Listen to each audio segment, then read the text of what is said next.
Hey everyone, my name is Keith Miller. I'm the host of the Soul of Life podcast, and I've been a social worker for 20 years in DC community social work and mental health. And for the last 15 years, I've been a psychotherapist in private practice. And this is the first time I've ever done something like this. I'm the host of the Soul of Life podcast. So for the last year, I've done weekly segments on spirituality and psychology.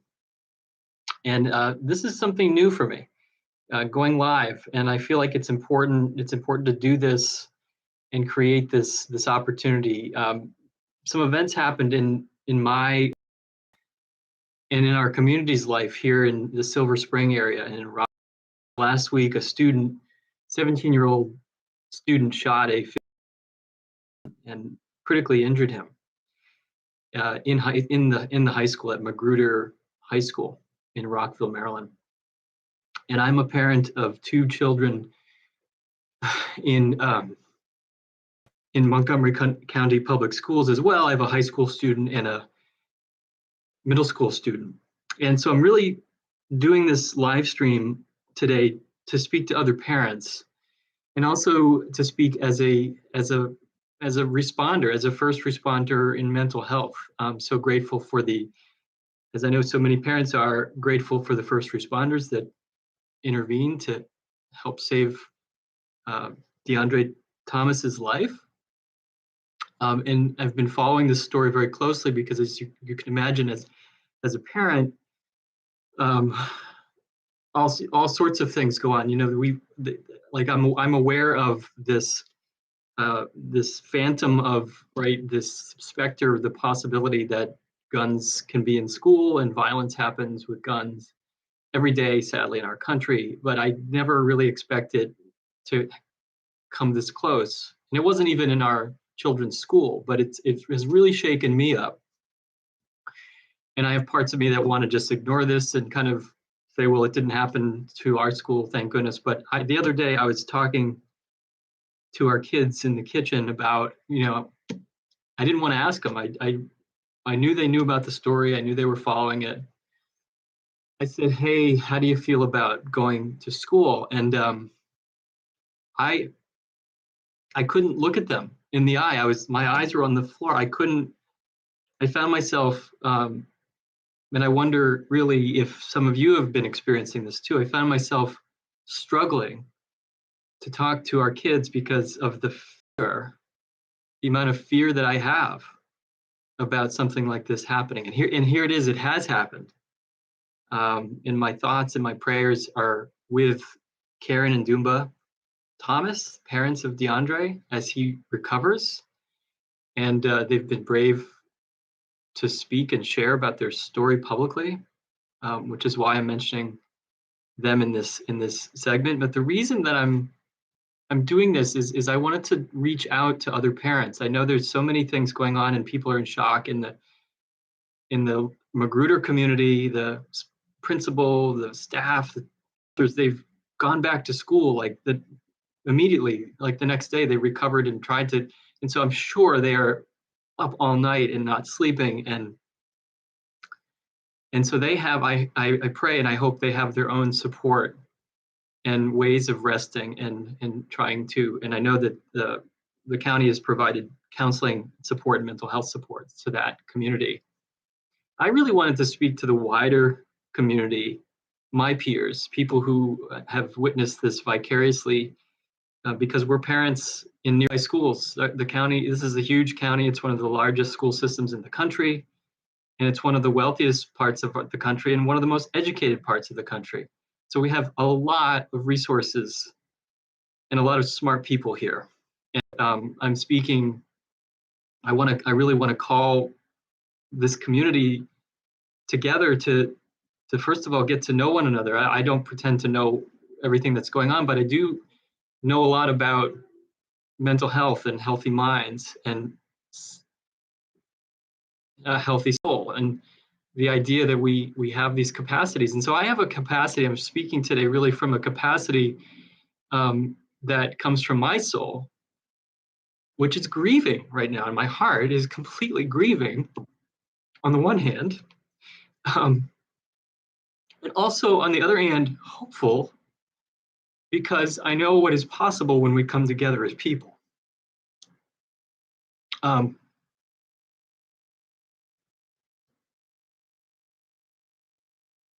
Sorry.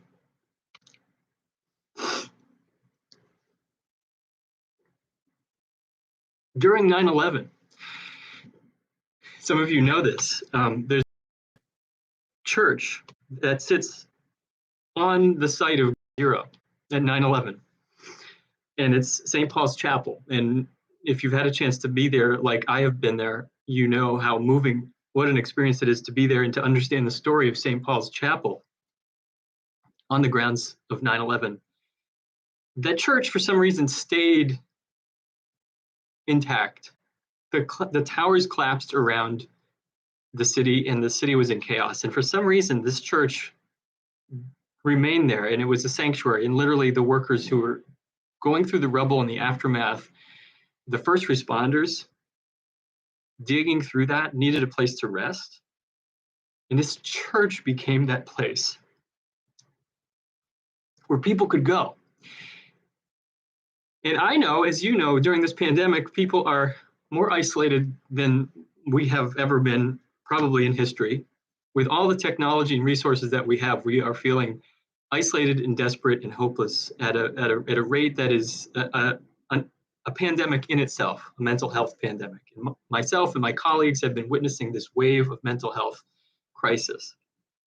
So I really wanted to use the infrastructure that I've had the luxury of building, this channel, the Soul of Life podcast, this community that I have online, to provide some structure. You know, I don't know why St. Paul's Church was allowed to stand, right? But it was, and so people came there and they collapsed there and they cried there and they slept there. They were exhausted there. They broke down. And one of the things that I speak about often on my show, The Soul of Life, is that we've lost, in our culture, we've lost many of the rituals that we've had for millennium and hundreds of years. The gathering places, the central meeting places, the tribal sense. And in a lot of ways, we can see the suffering around us in the polarizations of our discussions and the fighting. And yet, I know that there are ways in which we can cultivate this sense of belonging. And so I simply want to make this space something like that. I really don't know what I'm doing other than saying, hey, I'm here and I have something to offer. And I do have this structure, and I do have the training, and I do have the resources to understand and to offer a place that can begin to make sense of something that seems senseless at first and seems just absolutely beyond, you know, we're in shock and we don't have words. The Montgomery County, Maryland City Council released a statement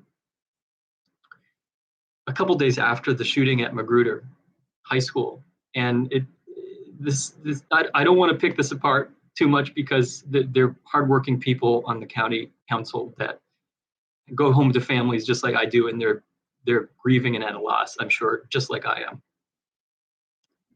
But I do want to bring attention to something in the words that get used, in the words that were chosen to be used in that statement, was that this was a senseless act of violence or something to that effect.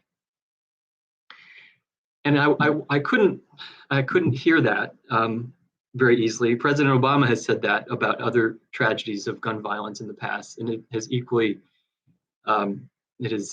caused me to be concerned about language, because as a mental health worker and as anyone in the health practitioner knows, violence is a health crisis.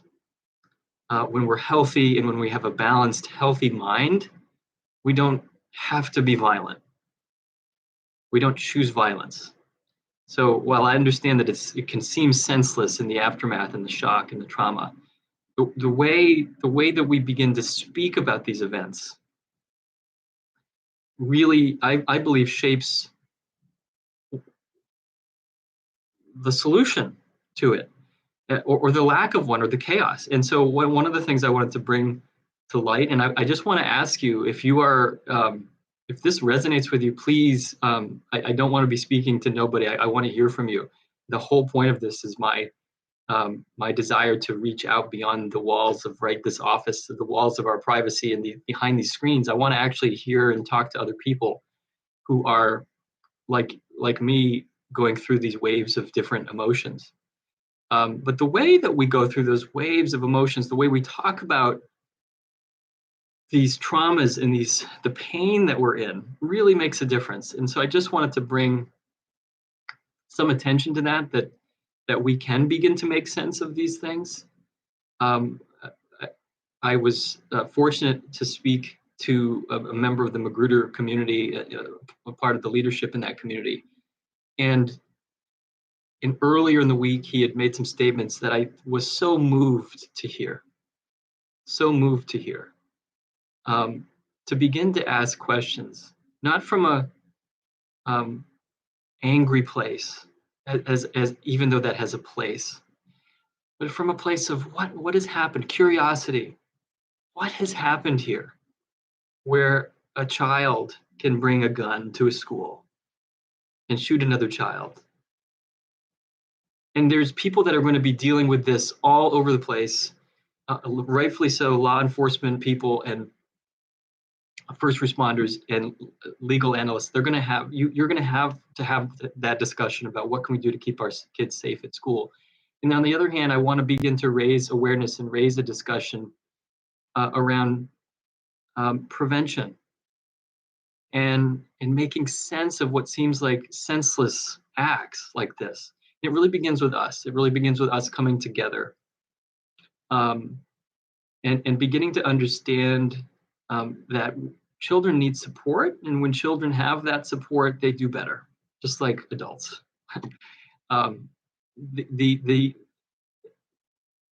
The rate right now of mental illness in this country is, as many of you know, because you're struggling with it. You're struggling with depression. You're struggling with feeling hopeless.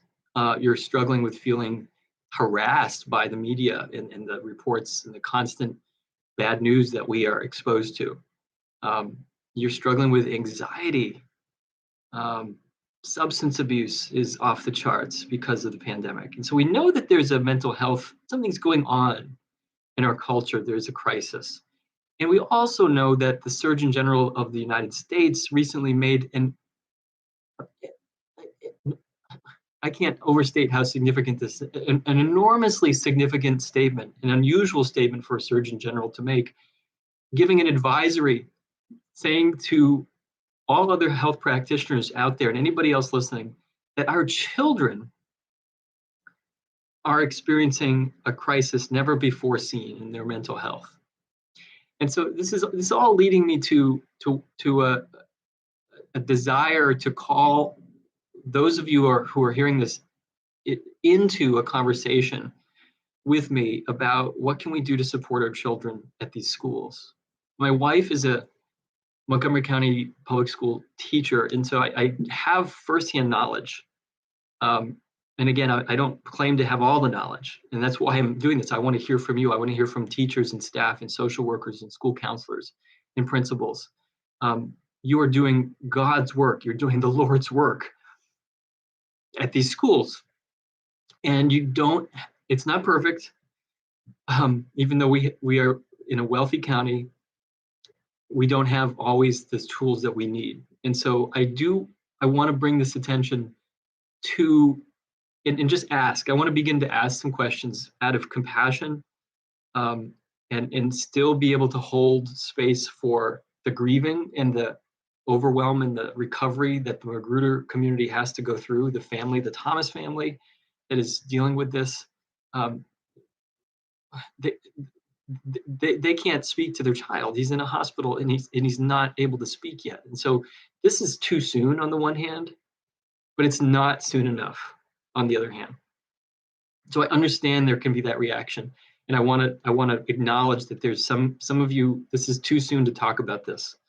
And for others, if it's not too soon to talk about this, for those of you who are part of the larger MCPS and Montgomery County community, as a parent, as a citizen, as just a bystander interested, or you're part of some other community in the United States and you've gone through this yourself firsthand. I vividly remember the day, just like all of you can remember the morning of Sandy Hook. Vividly. And I remember the conversations I had with the principal of at the time, the elementary school. What can we do? What can we do here? And going back to what I said about my children, when I was asking them, how do you feel about going to school again? They kind of said, well, Dad, what can we do? What it was almost like I was asking this question, like, why are you asking this question, Dad? There's nothing we can do, you idiot. It's like, I could feel, it was palpable, the sort of hopelessness. And I just want to tell you that broke my heart even further, and is the very reason I'm here talking to you today. I don't know where this is going to go, except that I want to offer this channel, this public channel, for comments, for conversation, for connection, to show up and be known. I have this belief, and it comes from some of my early spiritual traditions, but also from my understanding of how the mind works and how the brain works. I have this belief that we, at a core level, we belong to each other. At a level of our DNA and biology, we belong to one another. And I love, there was a police officer. Of course, the schools opened the day after, I believe the day after the Magruder shooting, and police officers were present to help students feel safe, and are still present. And I can't thank them enough for their work and their willingness to go on the front line and protect us. And there was a police officer. I really want to find out who it was, and if you know who it is, I hope we can talk to him. I hope we can bring him forward and speak to him. He was out in front of the school, and you know how police officers look, they kind of look like they're ready for battle because they have so much gear on, and it's a little intimidating, and to me, and he had a sign that said, "We love you."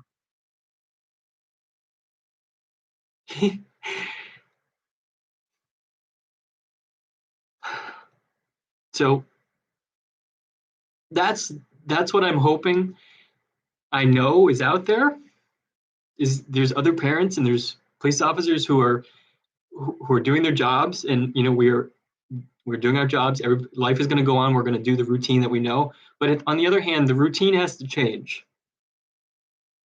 Something about the routine is broken at some level that we, maybe at a spiritual level, have awareness of, but don't fully understand. And so what I know about that is that, boy, when we're given the time and the permission and the safety and the space to dream and to have nightmares even, but to also have creative space, that we can begin to pull the pieces together, and somebody will say, I know something about this. And somebody will say, I know something about this. Getting back to my wife in the school system, she knows something about this. She knows firsthand of school counselors that are quitting because they're completely burned out and overwhelmed. And I'm not here today to say that somehow somebody didn't do their job and that's why somebody was shot at Magruder High School. I have no idea what I'm talking about that. I have no idea. I'm not here to talk about that. I'm here to talk about in a creative, with a beginner's mind. And I hope you will join me in that, and other people who are like-minded or like-spirited will join me in this conversation, so that we can support each other. But everybody has pieces of this, and my wife has a piece of this. And school counselors, how many kids are on your caseload. And when I was a social worker for the district in DC, I knew that having 20 people on my caseload, 20 adults, was terrifying. I'm going to just be honest with you. And I also know that the work that I did and the work that social workers do every day and the work that school counselors do every day and teachers do literally prevents incidents like these happening on a daily basis, because, and like that police officer, like you're showing up and you're saying to some student, I love you and you belong here and you have a place here. And I just happen to believe that when we know that we have a place to go home to, or we know that we belong, whether we have guns accessible or not, we won't need to use them. So there's a lot of debate that can happen about what I'm saying. I hope that in some way my words resonate and create some, I don't want you to feel distressed, but I do want to share the tension of this moment, that it is a tense moment, and that there is a tension between these polarities we have of wanting to just make it go away and do something drastic and blame somebody for it. And on the other hand, struggle with it and be confused and overwhelmed and not be sure what to do, and maybe engage. I hope we can engage a learning mindset. So where does this leave us? I don't know. I want to ask you to please share this with other people. If anything that I've said resonates with you and you would like to have a way to connect with other parents. Somebody said, I remember when COVID started, I think it was a person overseas from one of the Asian countries, and they said, we've had these fire drills before. Like we've had swine flu, we've had avian flu. Like we all wear masks all the time, and it's everybody else here. You all in the United States, you're just figuring this out. So maybe next time when it's a really far more lethal pandemic, and COVID is clearly a lethal pandemic, but something far more lethal, then we would have gone through something horrible like the COVID pandemic. So, and then we would understand that our game needs to be raised.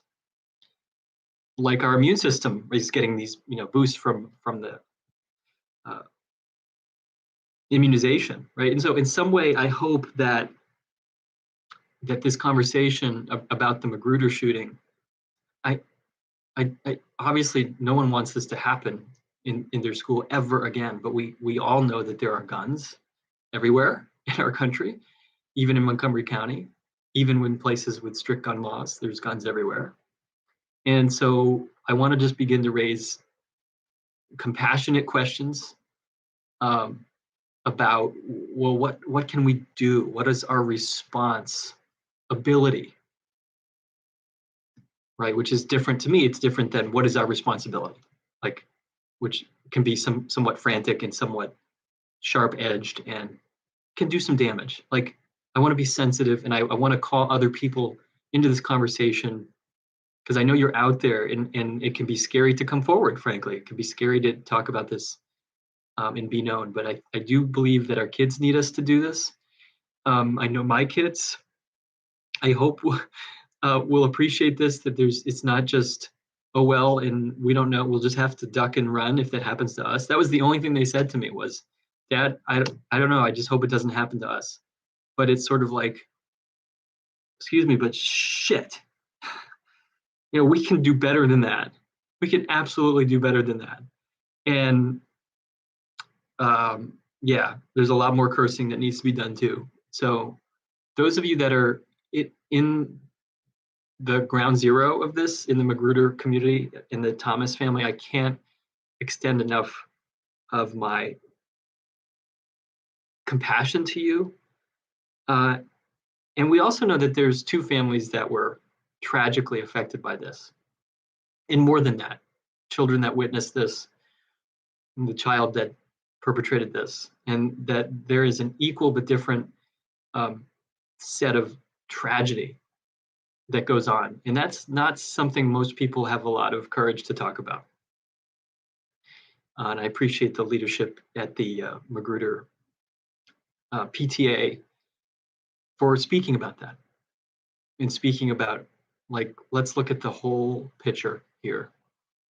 And obviously, this is incomplete. I want to talk more, and I really don't want to do that without hearing from you.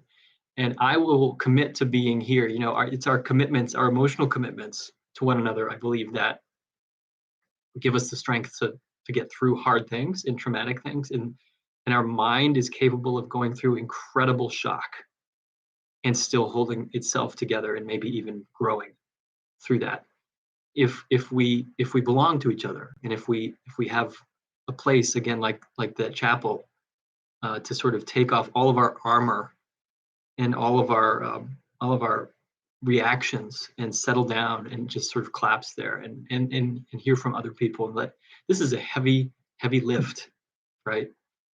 There's no simple solution. So I really, really want to hear from others. If some of this resonates, please share it with other parents in your community here in Montgomery County, or anywhere that in your community that needs to have this conversation and needs to bring both compassion and intelligence together, right? And I hope that we can do that. And I'll commit to being here again next Friday. If I hear from enough of you and this sounds like something that you'd like to do, I would be happy to share more about sort of emotional first aid, something that I teach all the time, and know firsthand just how important it is. So I certainly talk about that as a parent, how traumatic this is, and what we can do to begin to heal our own minds at a spiritual level, at an emotional level. I would be happy to offer that sort of thing. Other teachers, social workers, please share this and let me know what you think about this. Let me know who you are in the comments, please. I can't emphasize enough. Can't do this without you. Thank you for listening.